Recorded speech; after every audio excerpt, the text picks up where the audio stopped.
Yo, what's going on, everybody? So the following clip that you guys are about to hear is from the 5 Kage Summit podcast, episode number 2. And this time joining me on the podcast is going to be Eternal Hokage, one of the most underrated Naruto slash Boruto YouTubers that we have in the community. If you have not subscribed to him, I highly recommend doing so. It's been really fun to watch him grow as a creator over the last couple of years. Now, before we get into the clip, I get this question a lot. People ask me, hey, how can I listen to the whole podcast? Do you have it somewhere else or is it just on YouTube? For right now, I only have this podcast on YouTube, but I am working on getting it onto other platforms. The other thing is, if you want to listen to the full podcast when it goes up, check the 5 Kage Summit playlist that I have in the playlist tab on my channel. Right now, only episode 1 is up, but the moment episode 2 gets finished, I'll upload the full episode 2 to that playlist on the channel. So with that being said, let's go ahead and get into this snippet of the podcast. Is Boruto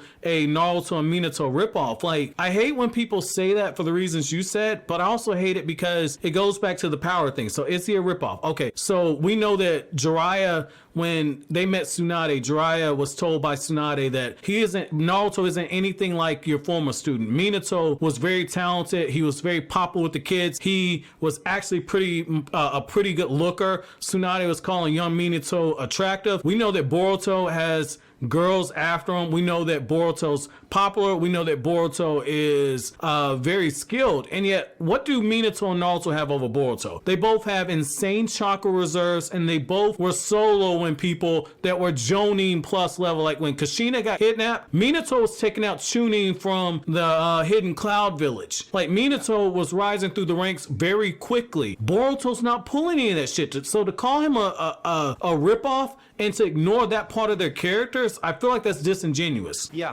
and I want to add something. With the latest Boruto ending, which is Boruto ending 12, you see Boruto standing on a toad, and you see Boruto with some face paint, which again, it's probably some like traditional Japanese art, but in my video I said it could be a potential foreshadowing that he might get Sage Mode, plus we see the toad, right? And it doesn't matter if he gets it or not, but I got so many comments of people telling me that oh, he shouldn't get the Sage Mode, he's gonna be a carbon copy of Naruto. And that pisses me off so much. At some point, Naruto goes to Boruto and says, hey kid, we have these car fuckers attacking us every 2 days. Let's make you stronger, work on Sage Mode. Like, that's not even related to his character arc. So I don't want to even, you know what I mean? Like, why would anybody say that he's a shit character, a copy of Naruto, if he gets Sage Mode, right?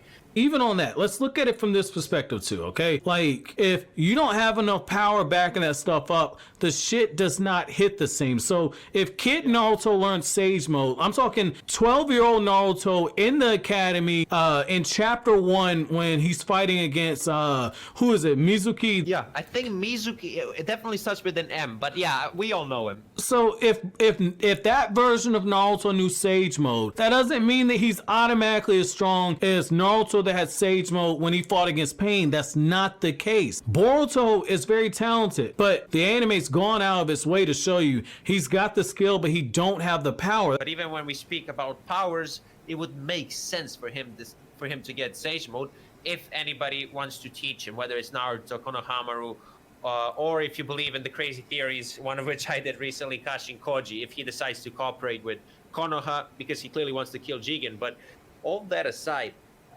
I just feel like Boruto getting Sage Mode wouldn't make him a copy of Naruto, because then Naruto should be a copy of, I don't know, what, Jiraiya or Minato, whatever. Like, I don't like that argument.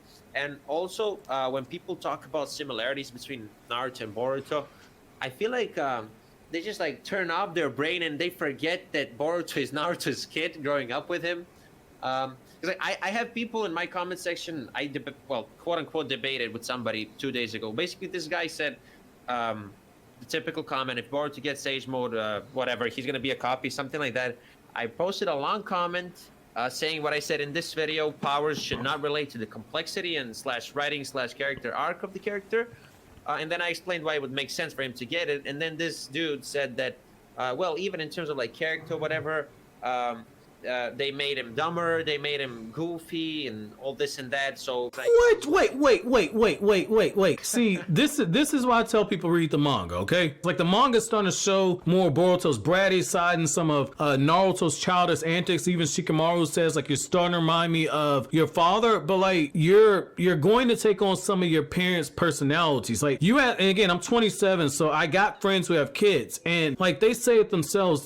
There are times where their kids act out, and it's like they're looking in a mirror at themselves. So the fact that he's taking on some of Naruto's personality trait is to be fucking expected. You take that because you're trying to find your identity, and then you build on that to bring your own type of personality. but that question that you said, is a Boruto ripoff. We discussed it. I think that's ridiculous. Really ridiculous statement, in my opinion. At the start of the anime, Boruto entered the academy. A lot of these kids, and so he has a noble goal. He wants to protect the village, just like how Naruto had a noble goal. But he just wants to do it, quote unquote, off screen, without too many people knowing. And that's a noble goal. That just shows how selfless he is, and I like it. You're not supposed to get the same type of main character who I don't want to say that Naruto sucks, because even Naruto was talented. But I'm saying you can't get the same type of main character, because then people would complain that Boruto is a carbon copy, which they still do. So I like that they have Boruto as the genius to kind of contrast Naruto or whatever. I mean, in the first chapter / episode, we see that the village is destroyed. We can assume that a lot of people are dead. So despite him having all these powers or whatever, he's still gonna experience loss, right? Another thing that we have to look at is Boruto barely won any one-on-one fights in the anime. How he had very little, like, quote-unquote successes. It would always be somebody stepping in and helping him. Like, of course, he's not weak, but the anime doesn't portray him as this god. He took a couple of L's from Shikadai in the anime. Okay, he cheated in the Chunin exams, which we're gonna get into, because that's a big talking point. He cheated in the Chunin exams, which was basically an L against Shikadai. When Boruto was trying to leave the Hidden Leaf village in the Mitsuki Retrieval arc, even then he took an L against Shikadai. Like, he can't even beat Shikadai, guys. Yes, he's talented, he has all these powers, but the anime does not portray him as a god. As you mentioned earlier in this podcast, the key difference is that raw power, the chakra reserves, it's a little different. Now, I guess to compensate for this, because in the future Boruto is going to have to get strong, because we're going to have strong opponents. Probably Jougan and Karma will help balance that out, because at the moment Boruto's chakra reserve level, they're not bad, but you know what I mean? Like, they've improved. They've improved, but still, when you have people like Jigen in front of you, it's not enough. So of course Jougan and Karma are going to be pretty important, I would assume.